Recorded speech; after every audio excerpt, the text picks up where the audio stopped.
Welcome to the podcast. After the credits stop rolling, the screen goes blank, and I go to find my dad, and he wasn't in his bedroom, and I was like, what the hell is going on? And he jumped out of the closet dressed as Freddy Krueger.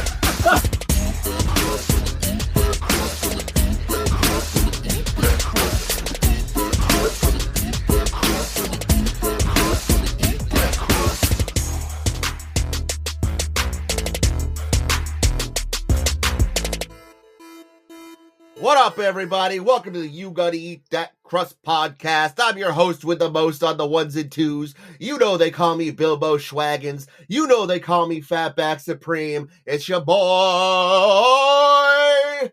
Ryan Wilson. And with me tonight, ladies and gentlemen, follically challenged himself, the sweatpants overlord. Ladies and gentlemen, Gregory J. Hoey. Greg, hi. Hey, we have such sights to show you, or hear you, or audio you. Is that Pinhead? Yeah. Yeah. Yeah. Also with us tonight, ladies and gentlemen, the razor blade himself, the motherfucking mustard smuggler. Ladies and gentlemen, Seamus Rogers. Seamus, so good to see your icy, stone cold features. Hey, good to see you guys as well. Good morning. How's everybody doing? Rock hard. Excellent. All right, well, Seamus, maybe you could tell me and the listeners and Greg what we got going on today. Welcome back to the You Gonna Eat That Crust show, where today we're putting the most terrifying monsters, slashers, and demons into a bracket showdown.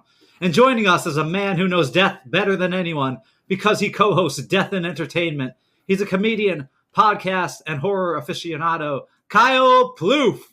Kyle's here to help us crown the ultimate horror villain. Will Freddy slice his way to victory? Will Pennywise float to the top? Or will Ellie from Evil Dead Rise chew her way through the competition? Grab your garlic, silver bullets, and chainsaws. It's bracket time. Kyle, welcome back to the show, man. Thanks for coming on. Hey, boys. Thanks for having me back. Yeah. Well, it's good to see you, man. Great job on the show. You guys are killing it. Thank you. No, thank you. I mean, fuck. Never thought I'd hear your sweet, sweet Bostonian voice again, but here we are. Oh, I had to come back for the fatback, baby. Hey.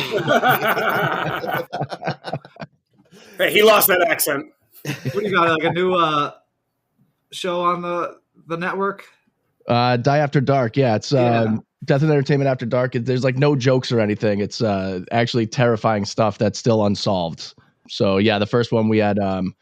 There's a story in 1993 of a guy during Ringo Starr's television premiere. He had this one of the first reality TV shows of all time in 1993 called Best Wishes, where he was helping out people who were less fortunate and helping people like live their dreams. So he's like a guardian angel of sorts. And during that, someone was either jumped, was pushed, or fell off the roof of the Roosevelt Hotel where the event was happening. And to this day, they still don't know who the guy is. So 30 years later, I'm trying to solve this case. Sick. Oh, that's wild. Yeah. Maybe it was a time traveler.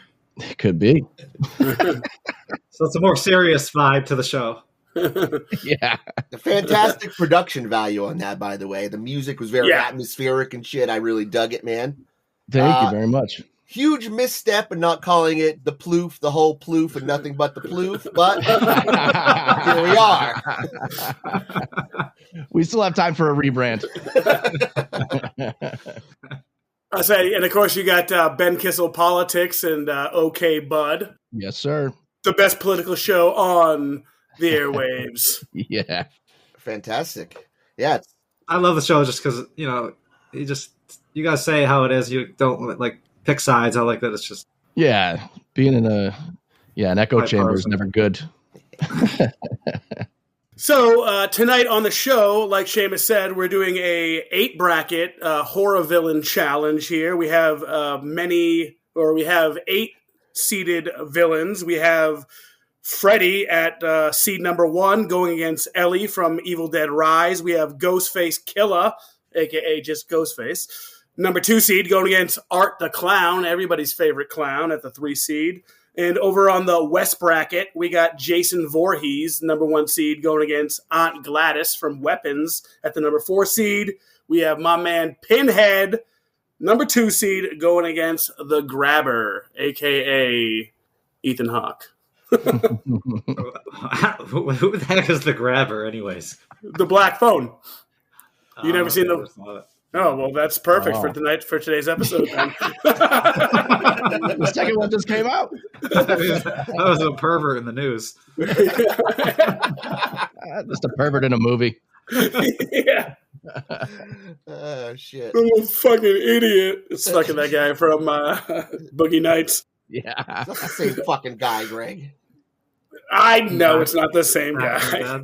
Yeah. R.I.P. Philip Seymour Hoffman. Great episode on Death and Entertainment. Check it out. Hey, coming back. It's coming full circle. Ryan, we got Freddy going against Ellie from Evil Dead Rise. Why don't you fill us in about Mr. Freddy Krueger? Well, Freddy has been in 9 feature films, including the 2000 remake, fantastic film, and the crossover, Freddy vs. Jason. Freddy has appeared in various media. A television show called Freddy's Nightmares, where he served as host and occasional participant. Comic books, novels, and merchandise. Guest appearances in The Simpsons and South Park, and as playable characters in video games. He's the antagonist of the horror film franchise A Nightmare on Elm Street, a disfigured and burned serial killer. He haunts the dreams of teenagers living on Elm Street, exacting his revenge for his own death by terrorizing and murdering victims in their nightmares. Obviously known for his iconic motherfucking fedora, sweater, and glove. Played by Robert Englund. Yes. And he's got to be the funniest horror villain of them all. Yeah, absolutely. Robert Englund of the hit film The Mangler. Yes. Yeah. Good stuff. Great eyes in that movie.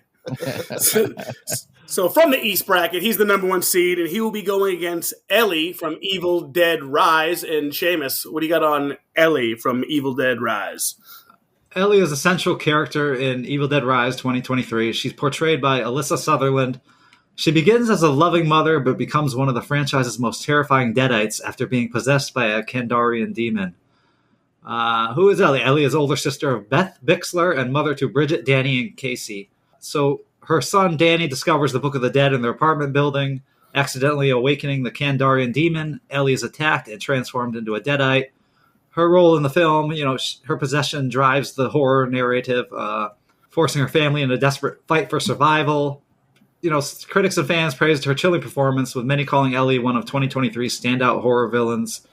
Unlike earlier Evil Dead films set in cabins, Evil Dead Rise places the terror inside a cramped Los Angeles apartment, making Ellie's possession even more claustrophobic and personal. This is the first time they're going after children, in the films. So it's a little different feel, I guess, in this movie. And my favorite quote from her is, "I'm free now. Free from all you titty-sucking parasites." I think the real villain is Danny, that little shit. He's an asshole. Kyle, what do you got on Freddy and Ellie from Evil Dead? Well, I'm a little biased on this one.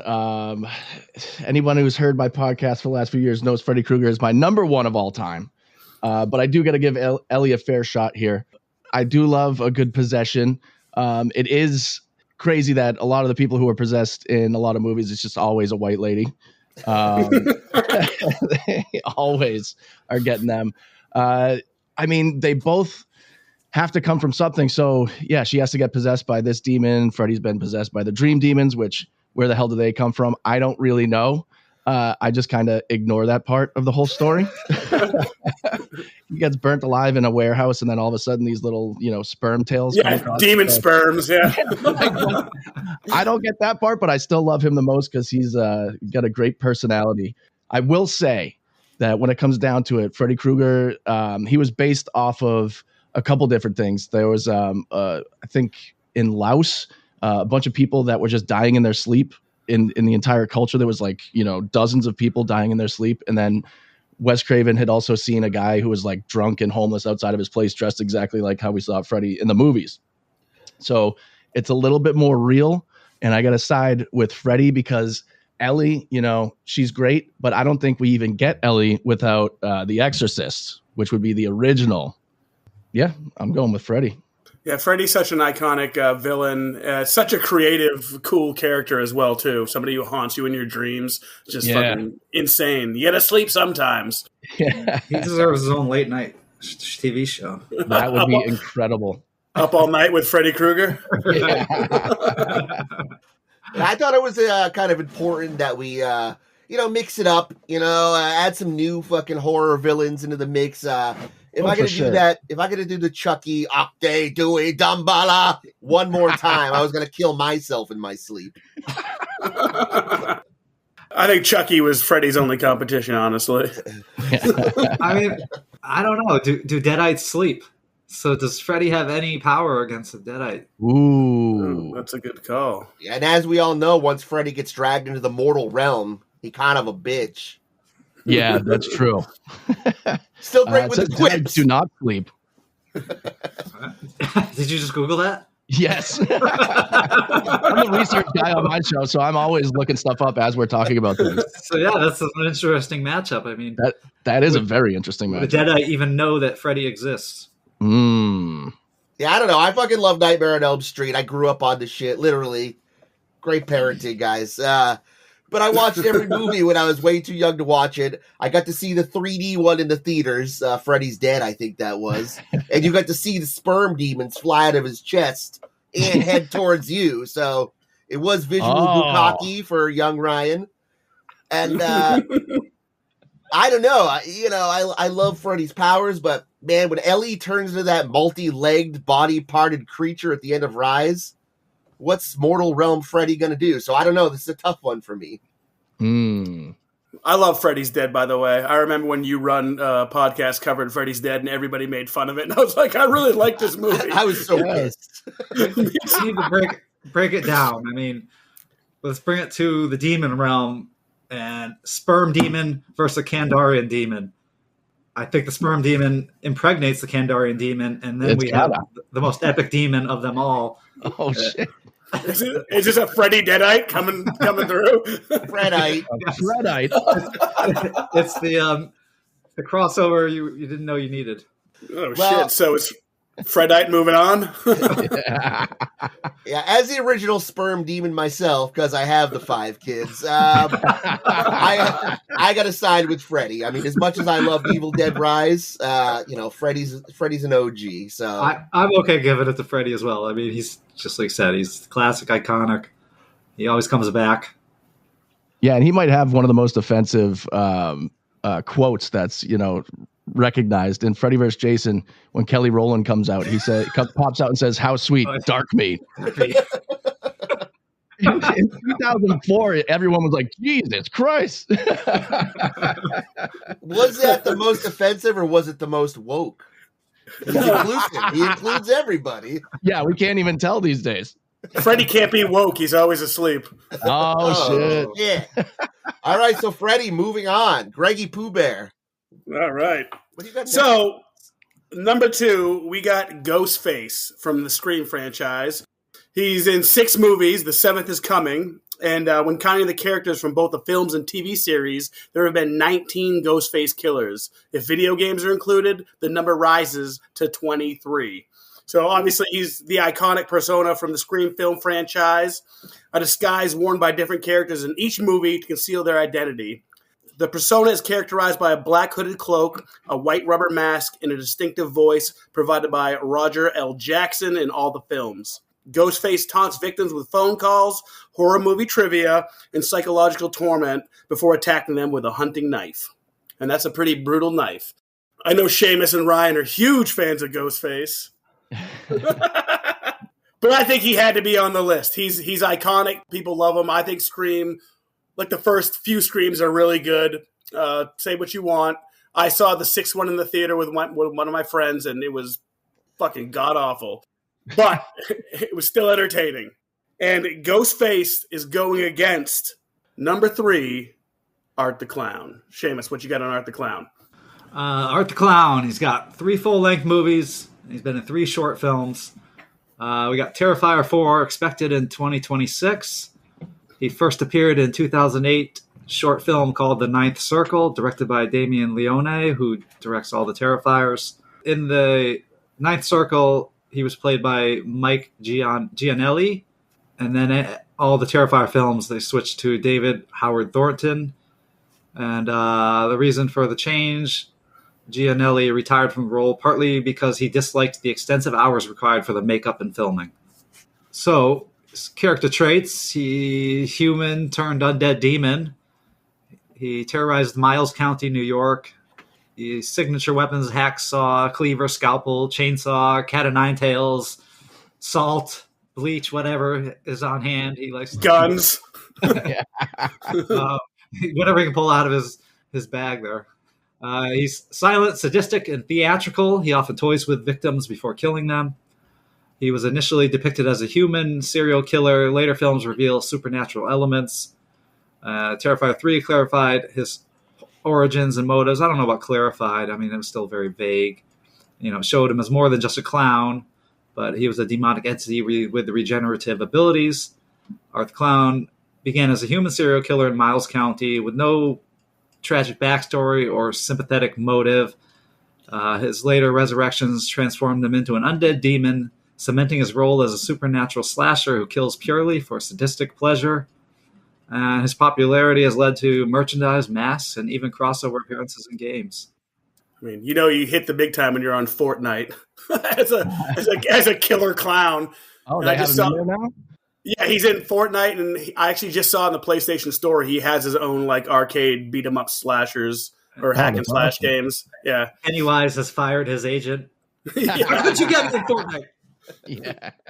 We got you. Welcome to Derry. It's just brutal. Kids, I've been watching the show, man. Yeah, kids seem to get it the worst in that show. Oh yeah, I guess you always did go after kids, right?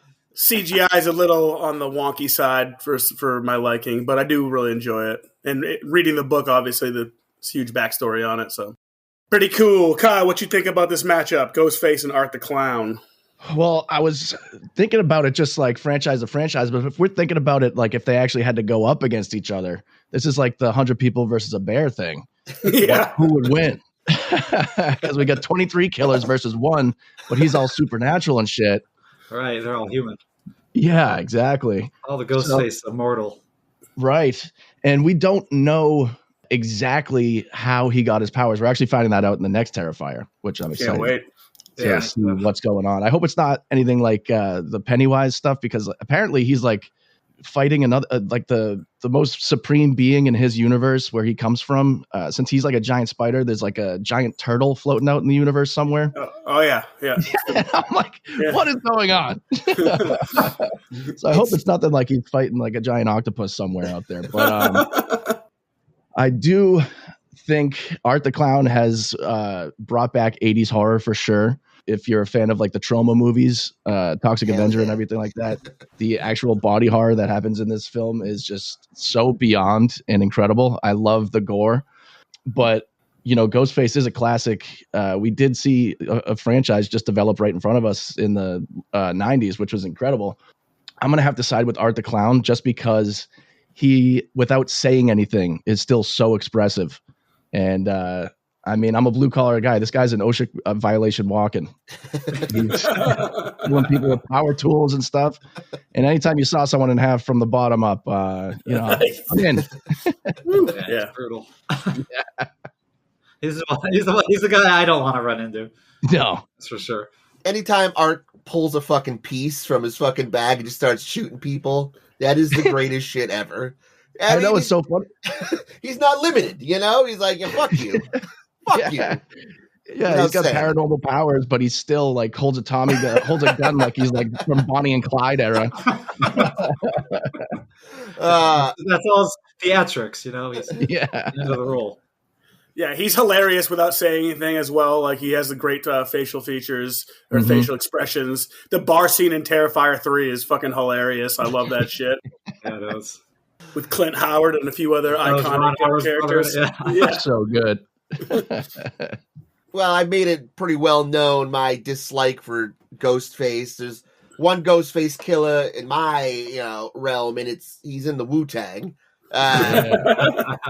Scream Ghostface. I don't like him. It's like horror movies for pretty people. It's like CW horror movie.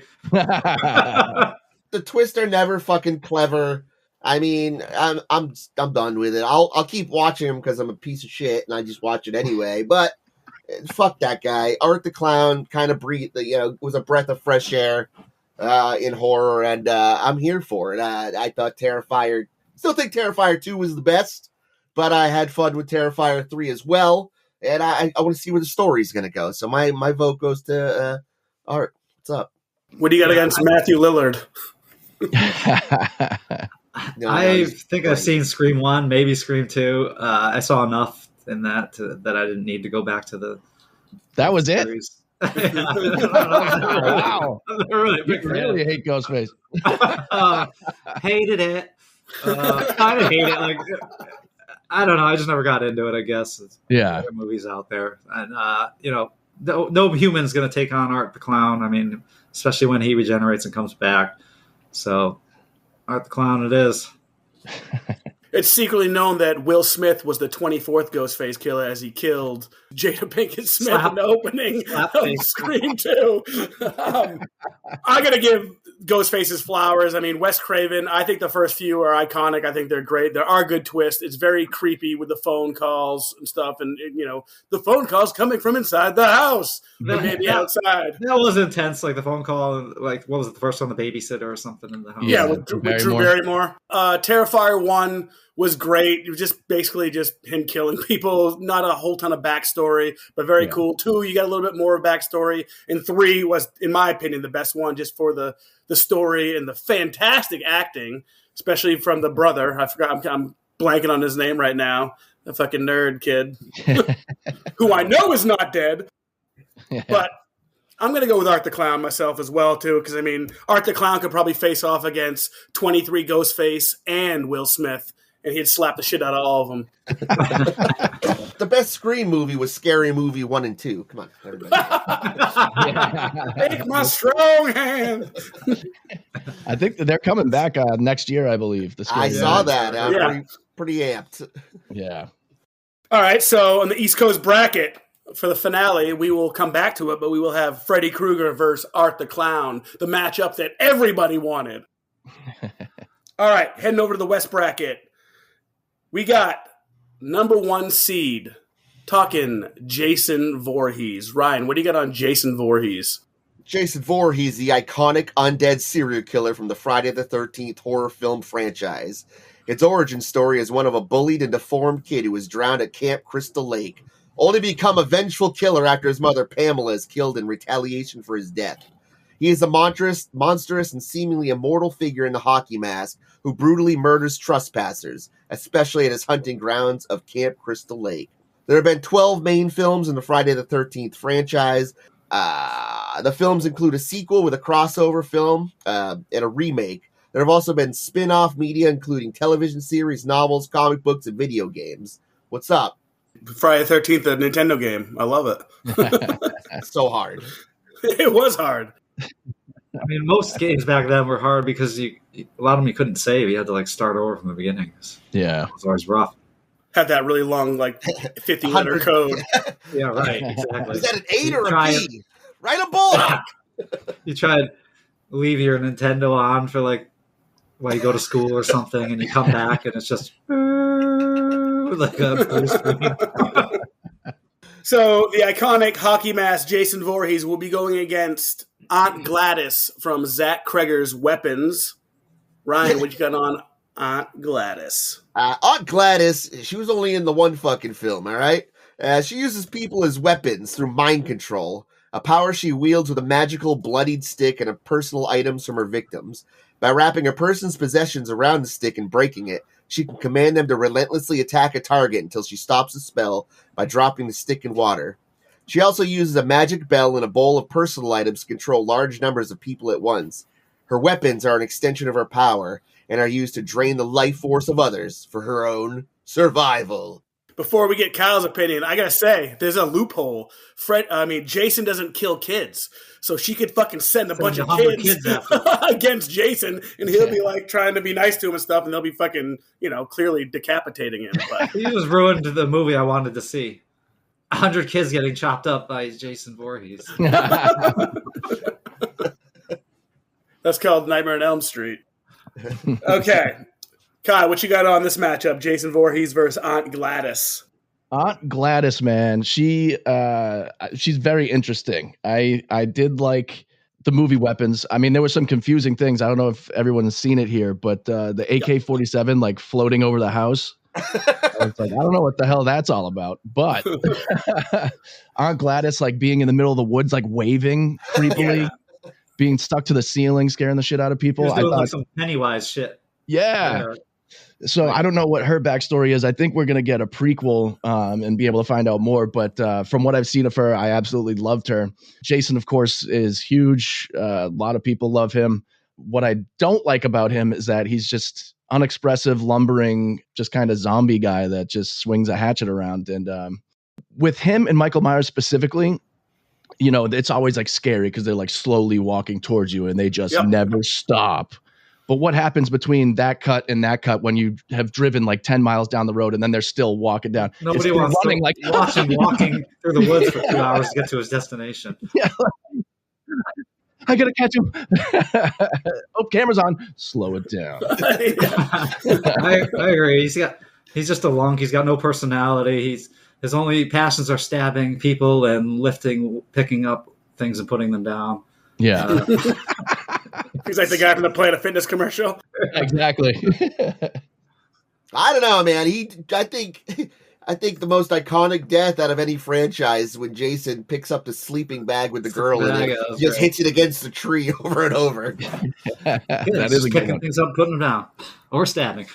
Yeah, but I am looking forward to the prequel because I had a lot of questions about Aunt Gladys that they didn't explain. So I'm looking forward to like where did she get her powers? Where do they derive from? And you know what are the other details to it? What are the limits? You know.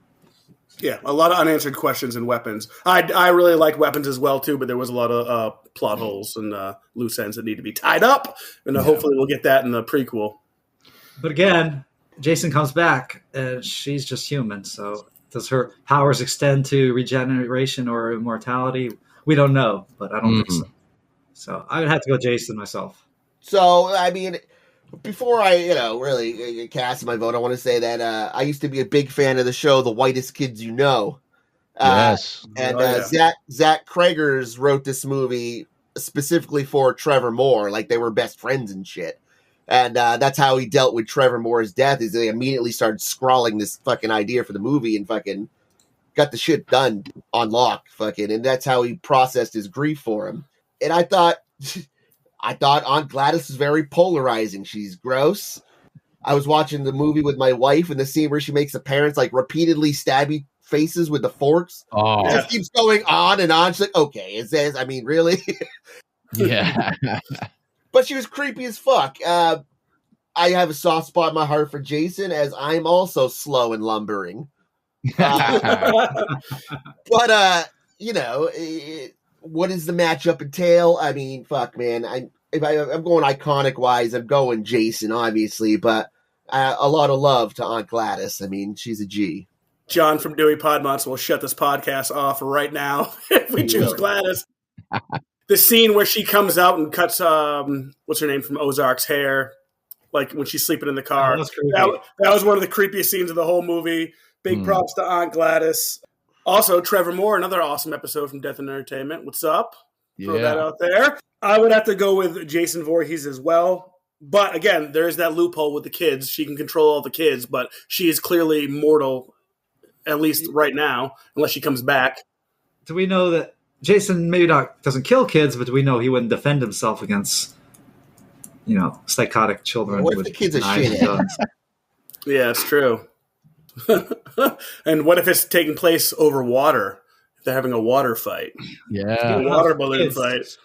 Pick him up, throw him in the water. Yeah, it's true. Well, her powers come from a bowl of water, so he might be freaked out enough to stay away. He's got no hair left to throw in the bowl. Yeah. He's got a few strands. He's hairless. He's immune to my powers. Kids, get his mask. So Seamus, you're going Jason. Ryan, you're going Jason. Yeah. Yep. And Kyle. Oh, I'm going Gladys. I'm the only Gladys fan here. Yeah. Nice. Yeah, I got to go, Jason. I am a Gladys fan. I'm a Gladys head, but I'm going with Jason. He's too iconic. He's gonna pick her up and put her in a sleeping bag and smash her against a tree. Maybe, who knows? Then some teenagers will be having sex. Next door in a tent. See how he envisions her. Because doesn't she look different to everybody that sees her? That's true. She could disguise herself as a kid. Ooh. Or Jason's mother, Pamela. Yeah. Oh shit! And now she's controlling not just children but Jason as well. Fuck. Yeah, I don't know. We got a lot going on with Jason. Right? They're doing that Jason fucking TV show coming up soon here too. So it's Fredite versus Aunt Jason. All right, sick. All right, so moving on, we got Pinhead, the number 2 seed. And Pinhead was in 11 Hellraiser movies. It's originally a book by Clive Barker. He was portrayed by 5 people, but I'm going to talk about Doug Bradley and the newest installment, Jamie Clayton, which Pinhead was pretty much original. Not originally. They don't really talk about his sex. They have a female voice, like a high-pitched female voice in the books. So Pinhead is a fictional character and the main antagonist of the Hellraiser franchise, created by Clive Barker. He's the leader of the Cenobites, formerly human beings who are now extra-dimensional beings that harvest souls. Originally named Elliot Spencer, he was a British soldier who became disillusioned with life and humanity, leading him to become the Hell Priest. And he is going against the Grabber from the Black Phone, portrayed by Ethan Hawke. There's only been 2 movies, Black Phone 1 and 2. Black Phone 2 just came out, and the Grabber is the main antagonist in the supernatural horror film, The Black Phone, portrayed by Ethan Hawke. He is a sadistic serial killer who abducts and torments boys, and his character is known for his unsettling masks, which are inspired by 1930s and 1940s magicians. The Grabber's real name is Albert Shaw, and he's the arch enemy of the protagonists Finney Blake and Gwen Blake in Black Phone 2. Now, I just saw Black Phone 2. I really enjoyed it. Definitely took a different turn than the first Black Phone, for sure. It was more an homage to maybe some, even Nightmare on Elm Street or other horror movies. So I thought Black Phone 2 was really good and a lot better than Black Phone 1. Saying that, I still enjoyed Black Phone 1, but I remember Black Phone 1 getting all sorts of hype. And Ethan Hawke is very creepy in those movies. And Seamus, I know you haven't seen him. Basically, he abducts kids and his victims little boys. So he really is the Grabber. Yes, and his victims who are already dead are calling the kid on the phone and talking to him and helping him escape. Basically, so there's some supernatural elements to it. He's not just a standard serial killer. For sure, not just a ghost face. No. His mask is way cooler than Ghostface, in my opinion. Ghostface has probably the number 1 most done Halloween costume ever. For sure. That's pretty easy. Trick-or-treating this year, bro. I saw some Art the Clown kids out there. I bet. That's There's awesome. probably some Aunt Gladys out there. We should probably do some search on that. Kyle, what you got on these 2? The Grabber and Pinhead. You're completely right about the parallels to Nightmare on Elm Street with the Grabber, especially for the second movie. But at first I was like, they're just turning him into that guy. Yeah. But they did have some really cool scenes, like inside that phone booth with the girl getting stabbed and stuff. That was incredible. Yes. I will say Pinhead, man, he should be the most terrifying one. I mean, he's got a whole gang of BDSM, nipple clamp having aliens that are ready to throw down with anyone. But essentially, Pinhead is caught in the middle of a love story a lot of the time. So for that reason, I don't know. I'm torn on the whole Pinhead series. But he's a total classic villain. I was terrified of him as a kid. And since the Black Phone 2 is so new, I know I've been going with the newer guys like Art the Clown and Aunt Gladys, but I'm going to go with Pinhead for this one just for the sheer amount of people he has behind him. Word. Or alien Cenobites. Pinhead's probably the top of my list of one person I don't want to meet in the dark alley. Yeah. No redeeming qualities in Pinhead. Yeah. You don't want to have a beer with Pinhead. Well, he's like the Wishmaster. When you make a wish, he turns it around on you. You're like, I want pleasure for the rest of my life, and then you have some fucked up shit happening to you. He does have to play by a certain set of rules, of course, with the box. But yeah, to me, Pinhead is one of my favorites, but he is probably the most terrifying in this whole list for me. I hate chains. I hate flesh getting ripped. Yeah. In Hellraiser 2. Are the most brutal. In Ryan, who the Doctor, what does he sound like? The Doctor in Hellraiser 2 is fucking terrifying, and how he gets turned is terrifying when like the razor wire just like pulls back on his face. Like I always think about that scene, and I don't like it. So you don't like chains at all, Greg? Not even the practical application of a chain? I only like chains on the movie Twins. What do you think about 2 chains? He has 2 chains, Greg. Yeah, there's 2. That's one too many. I prefer 1 chain, and that's it. I mean, I just saw Black Phone 1. I loved it. I love the time period that it was set in, like back when it was okay to hit your kid with a belt still. Or a chain. I think probably, acting wise out of all these motherfuckers, probably Ethan Hawke is probably the most notable. I mean, he's a good motherfucking actor. I loved how his mask kept changing throughout the movie and shit. Does the Grabber stand toe-to-toe with Pinhead, even movie-wise? Nah. But, I mean, I'm super interested in seeing Black Phone 2. You knew they were going to go more supernatural because we need a franchise. Make him like Freddy. Mm-hmm. I mean, especially with the Epstein files, the Grabber's in. Yeah. It is.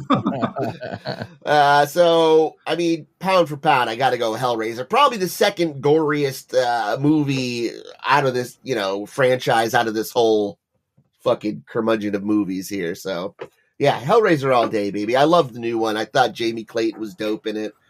Same.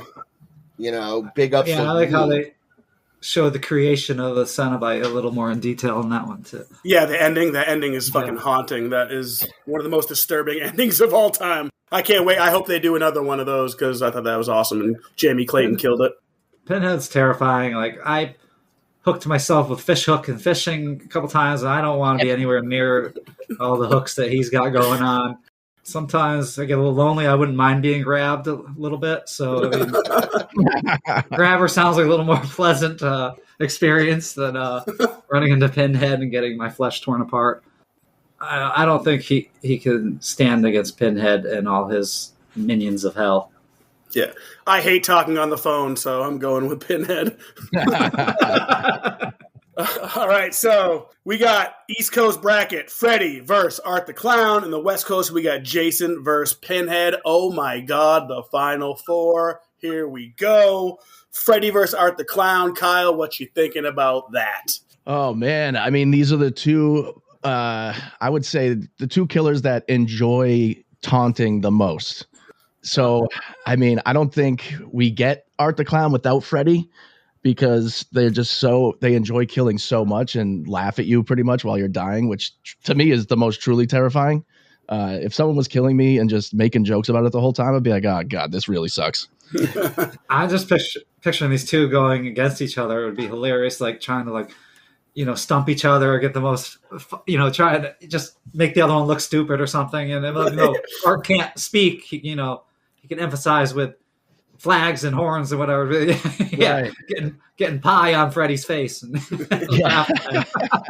I mean, the matchup is interesting because, like you said before, when Freddy comes into the real world, he's totally, exposed and can get fucked up. Art the Clown regenerates in real life. So when it comes to actual power, I mean, Art the Clown probably would win in that regard. Art the Clown did take that mean guy power nap in the new movie, though, in the third one. like 6 years or some shit. So if Art fell asleep, he's fucked. If, he's able to grab Freddy and bring him into the real world, then Freddy's really fucked. I'm just going to have to go with who I like the most, which is Freddy. I went and saw Robert Englund get his Star of Fame on Halloween. So that's awesome. I can't deny my boy, Robert Englund, for life. Hell yeah. I mean, but plus if Freddy, if Art took his nap and Freddy killed him in his dreams, Freddy, Art would just like regenerate somehow or be, his head would be born out of the vagina and grow back.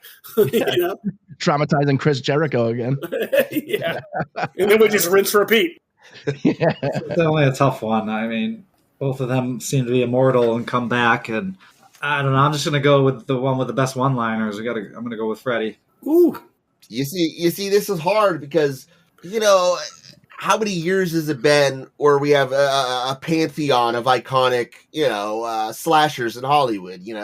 There was only been the handful for the past, 3-4 decades now. We've had Jason, Freddy, Leatherface, Chucky, and that's kind of been it. We've had some cool offshoots and shit and some interesting other horror movies, obviously, thousands, but nobody was on that Mount Rushmore.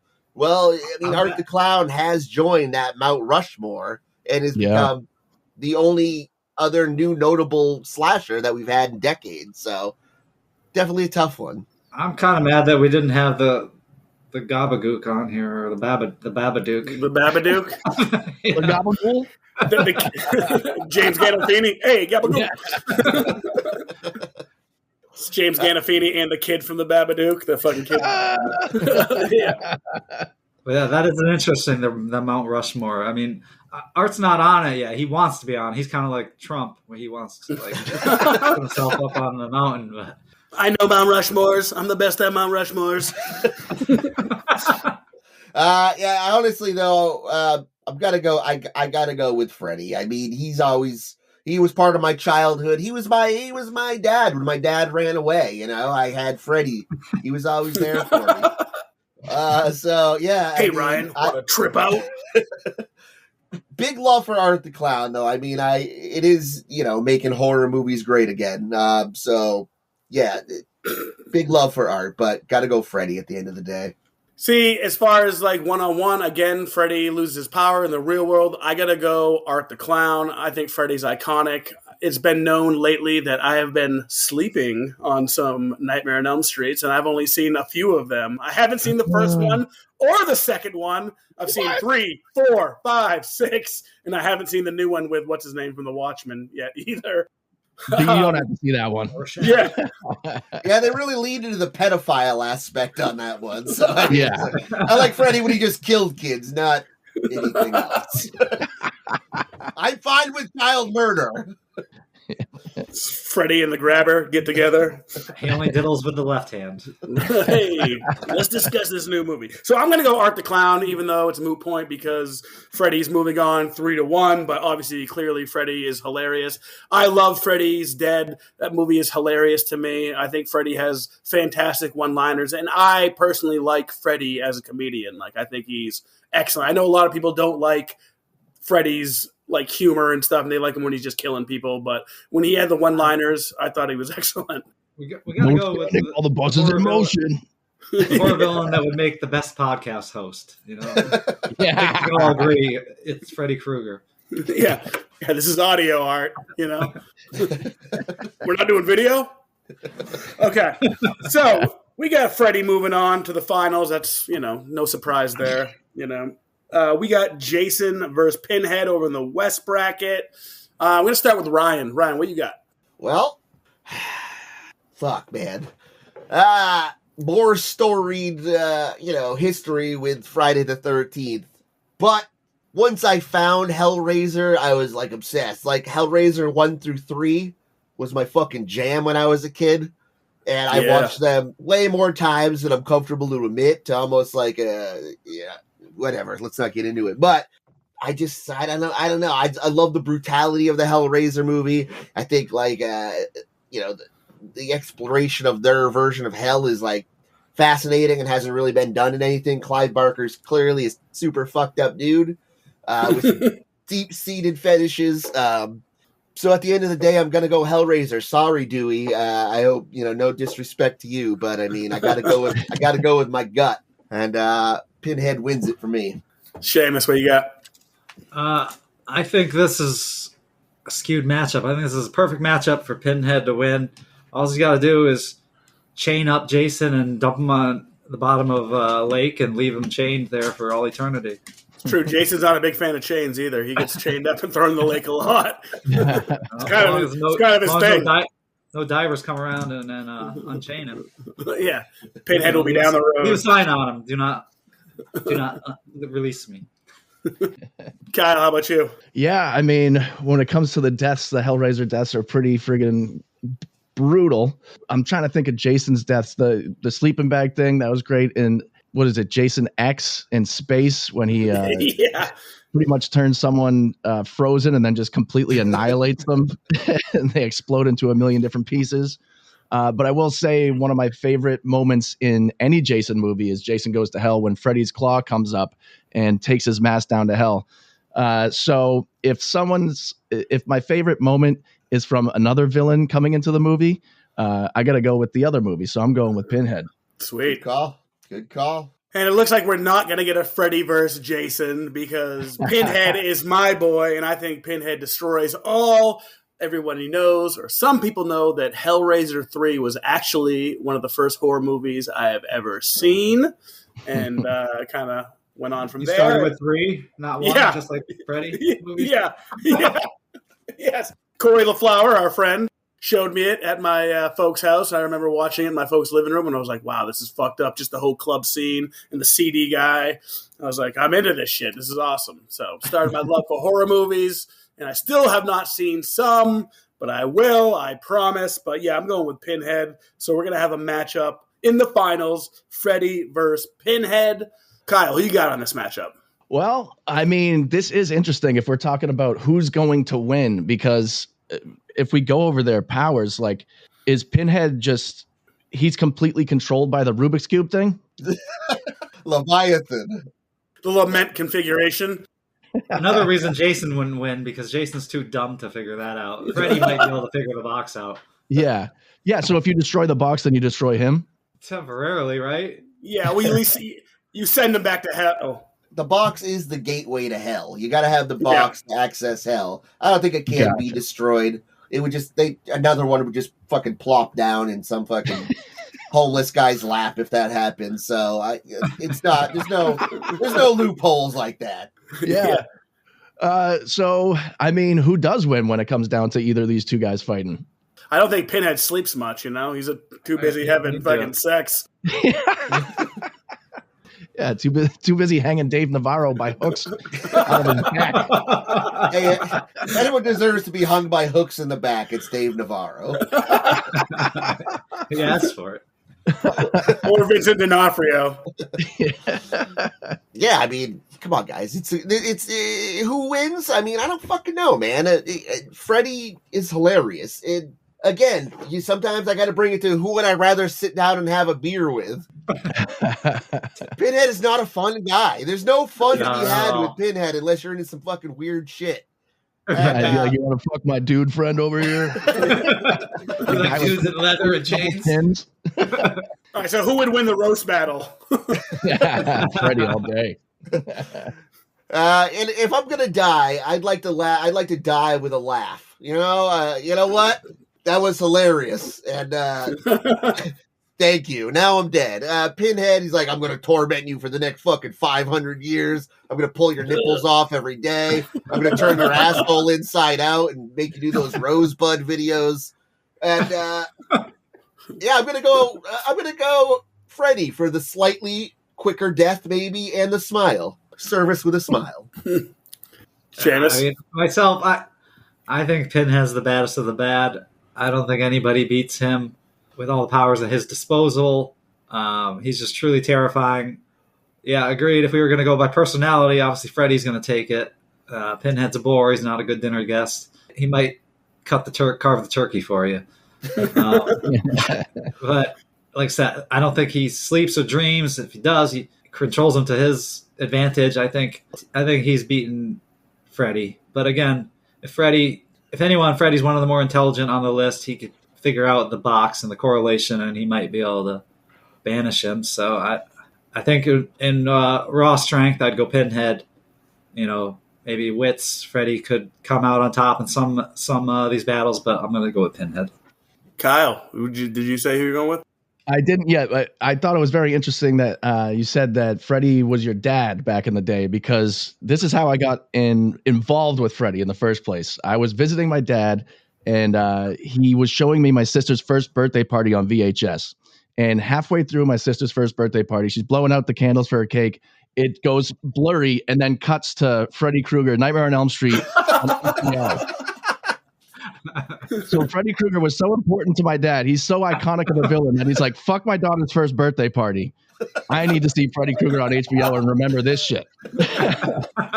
Quick, hit record. I mean, Exactly.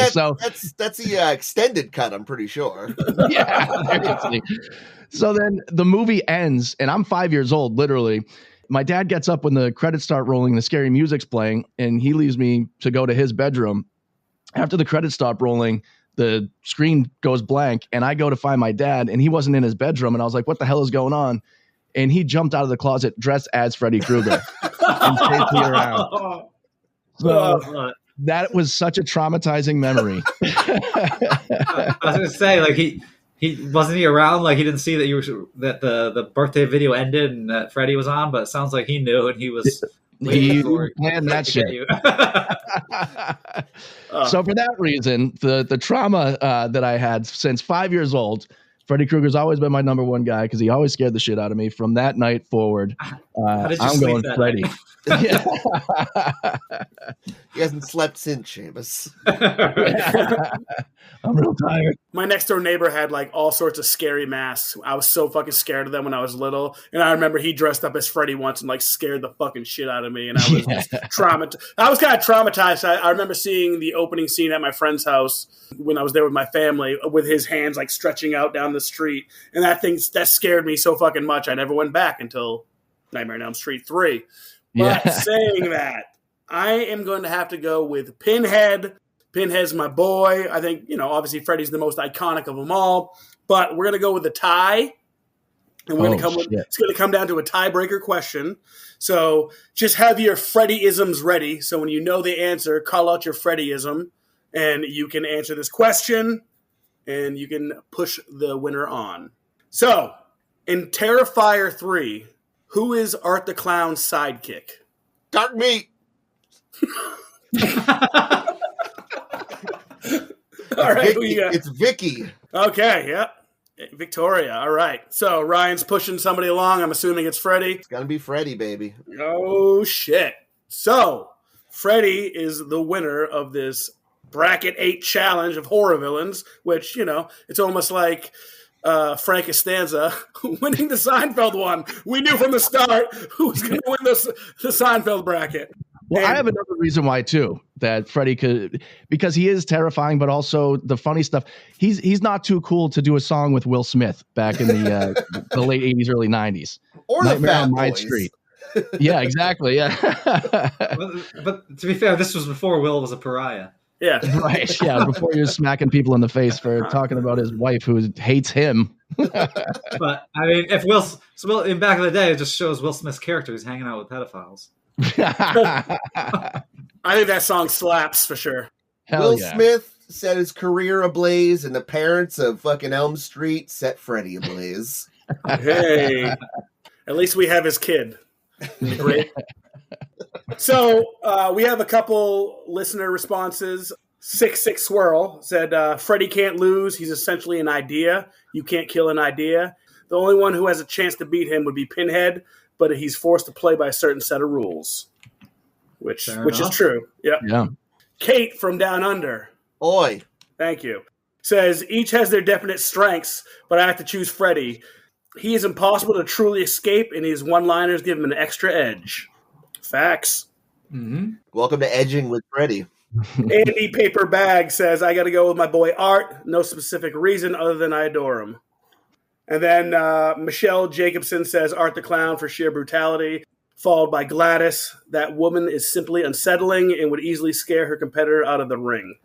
So those were the listener feedbacks, and got a quick little would you rather. No, I'm sorry. I got a quick little either or for Kyle, Seamus, and Ryan. You can feel free to answer it.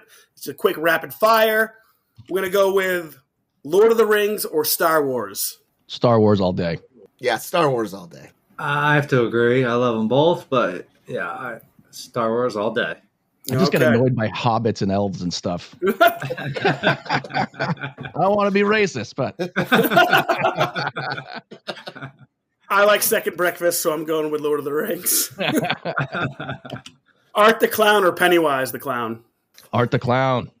He's sawing people from their genitals. Pennywise is just a big spider.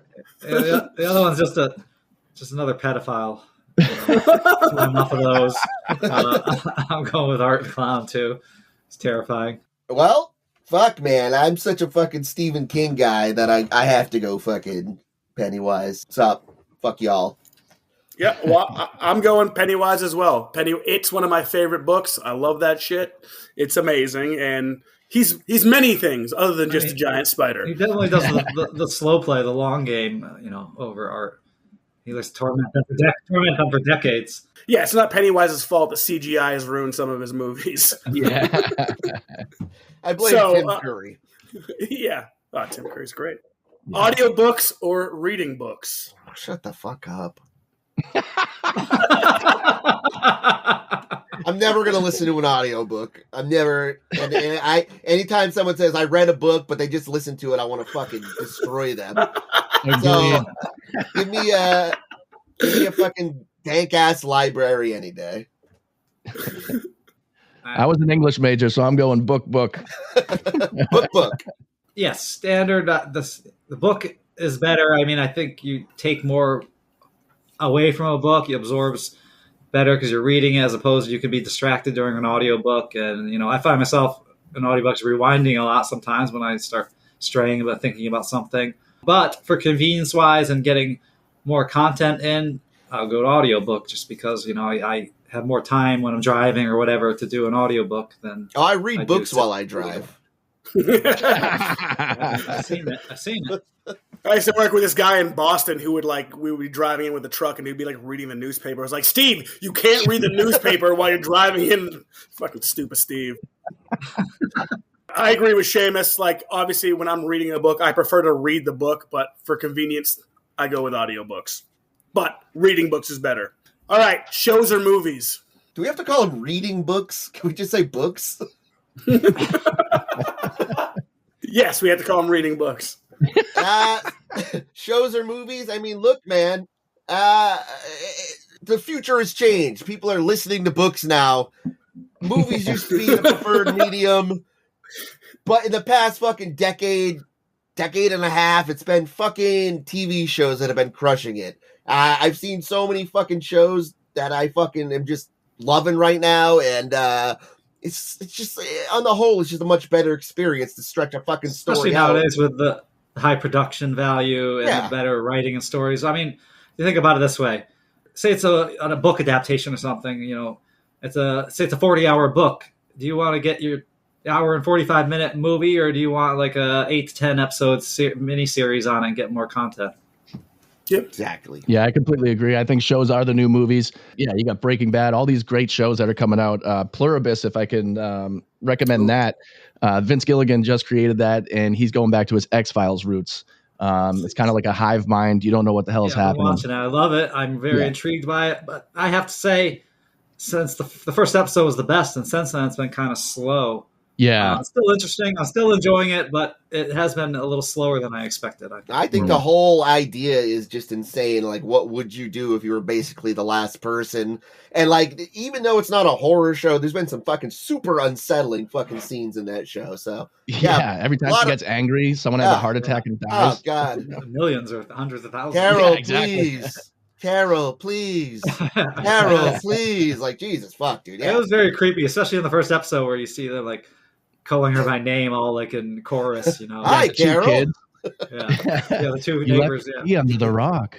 Well, I haven't seen it yet, so I'm excited to watch it. And I agree, shows is the future. I got a couple more.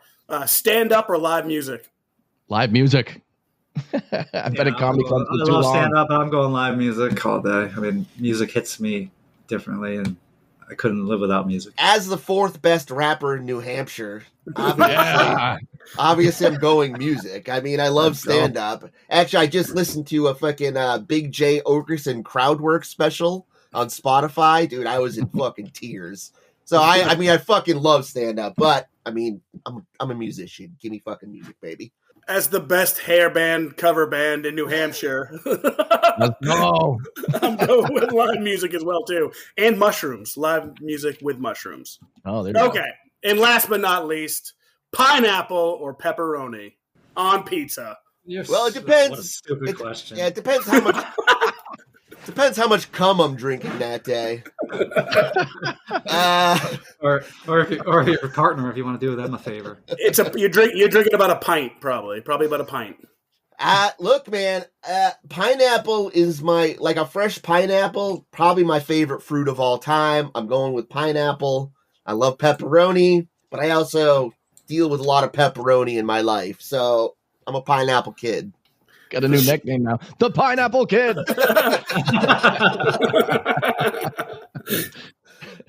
I'm going to go with pepperoni. I think it is interesting, though, that the only time I've ever liked pineapple on a pizza was with jalapeno and pepperoni. And I don't like jalapenos or pineapple on a pizza, but all those three combined, it was actually phenomenal. Fantastic. Spicy.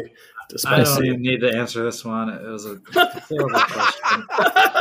I mean, pineapple is great. I love it. I love fruit in general, fresh fruit, standalone. I don't really like it embedded in my foods. Pepperoni is amazing. It's one of the best pizza toppings. Also goes great on a charcuterie board, however you pronounce that. Charcuterie? Yes, charcuterie board. It goes with cheese and crackers, pepperoni all day. Oh, we go on pineapple. That's why I have this question. Let's go.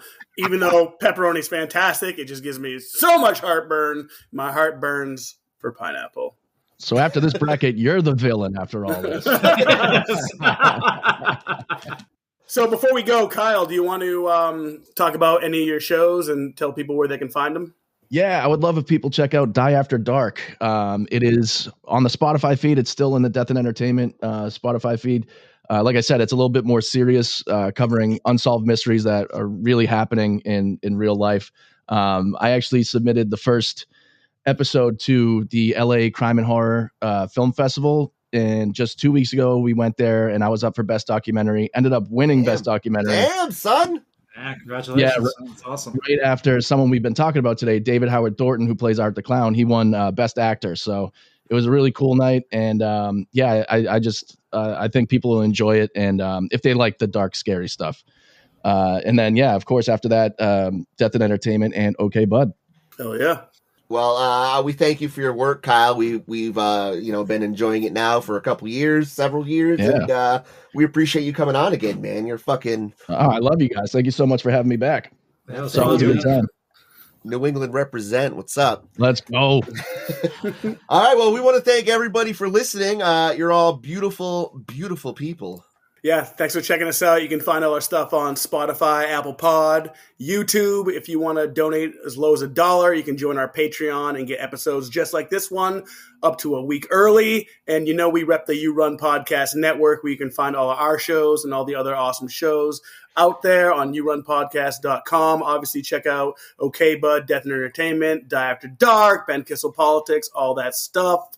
Thank you so much, Seamus. Yeah, thanks for listening, everybody. Thanks, Kyle, for coming on again. Hopefully we can get you back for another episode down the road. Hell yeah. I'll come back anytime.